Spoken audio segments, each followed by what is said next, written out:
Why did France riots happen? Welcome to an eye-opening episode of Inside Matters. Today, we'll be delving into the recent events surrounding the shooting death of a 17-year-old ablaze boy by a police officer in France. The incident has sparked widespread protests and riots throughout the country, fueled not only by distrust but also economic discontent. Background of protests.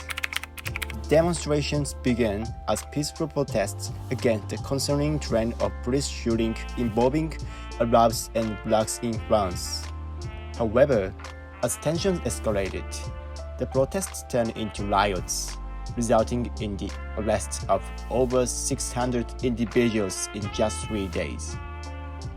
Cities like Paris witnessed an unfortunate increase in violence, with cars set ablaze and store windows vandalized. To regain control, French police deployed 40,000 personnel, employing tactics such as tear gas. Prime Minister Elisabeth Borne even mentioned the possibility of declaring a state of emergency. The incident and controversy. It all started on June 27, when a police officer fatally shot a 17-year-old black boy during a routine traffic stop in Paris. Initially, the police claimed self-defense, stating that he attempted to run over the officer with his car.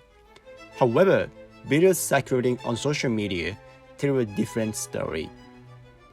These videos clearly show that a black boy was trying to move his car but was shot at close range through the window next to the driver's seat. This revelation, combined with a black boy's descent, raised concerns of discriminatory police practices.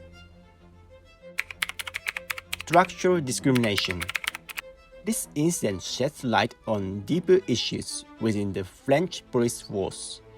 It's not just about individual attitudes or prejudice, but rather a systematic problem known as structural discrimination. People of color, especially Arabs, have been disproportionately affected by police actions. The French government's decision in 2017 to relax the criteria for police officers to use firearms led to a significant increase in police shootings. This change resulted in 13 deaths last year alone, with him being the third victim this year. Economic discontent. However, the unrest is not solely driven by opposition to discrimination. As history shows, large-scale protests and revolutions are often fueled by economic discontent. France is currently grappling with serious economic challenges, including high inflation and a chronically high unemployment rate. President Macron's efforts to reform the economy and reduce the budget deficit have further heightened concerns over the rising cost of living. Earlier this year, protests against raising the pension age resulted in widespread demonstrations, causing the postponement of an official trip. Impact on political landscape. The recent events have the potential to shape France's political landscape. The rise in protests and riots could contribute to the further emergence of the far right in the country. The easing of restrictions on police shootings initially garnered support from conservationists concerned about public order and immigration control. However, as the protests turned violent, online discussions criticizing the victims' background and supporting excessive force gained traction. Similar patterns have been observed in the United States, where the rise of far-right movements paralleled divisive incidents. It is crucial to note that these protests, which aimed to address division and discrimination, could unintentionally deepen existing divisions in society. Next, impact of riots on French businesses, a costly consequence. The aftermath of the riots, the financial losses incurred at the potential consequences for the French economy. According to MEDEF, a prominent French business association, the riots have resulted in over €1 billion, $1.1 billion worth of damage. A spokesperson from MEDEF reported that 200 stores were looted, while 300 bank branches and 250 smaller corner shops were destroyed. The scale of this destruction is truly staggering.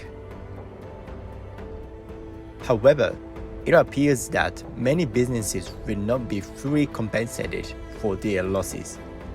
DBRS Morningstar, a credit rating agency, predicts that the total insurance claims are likely to fall short of the estimated €1 billion damages. Moreover, the agency emphasizes that the French government shares partial liability for some of these losses. This indicates that business interruption losses resulting from vandalism, looting, and potential curfews might not be covered by the state. Recognizing the devastating impact on businesses, the French government, led by Finance Minister, is exploring measures to assist the most affected enterprises. These measures may include cancelling or deferring social security contributions and taxes.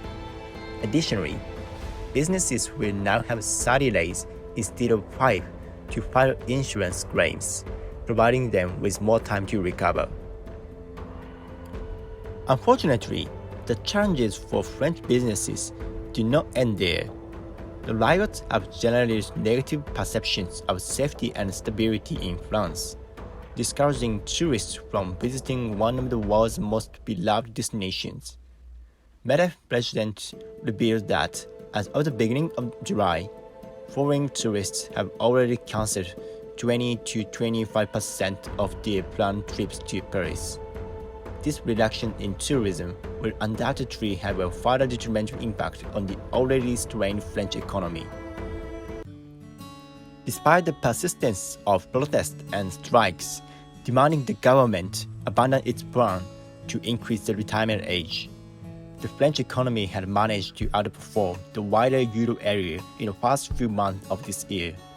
However, the recent riots present an additional hurdle to overcome. Conclusion: as the protests continue, President Macron has condemned the shooting while urging calm and denouncing violence. The ongoing events and public sentiment will undoubtedly play a significant role in shaping France's future political landscape. Join us next time on Inside Matters as we explore more pressing issues affecting our world. Remember, knowledge and understanding are the keys to positive change. Thanks for tuning in today. If you found this episode both informative and enjoyable, stay tuned for our next video, where we'll dive into another exciting topic. See you soon.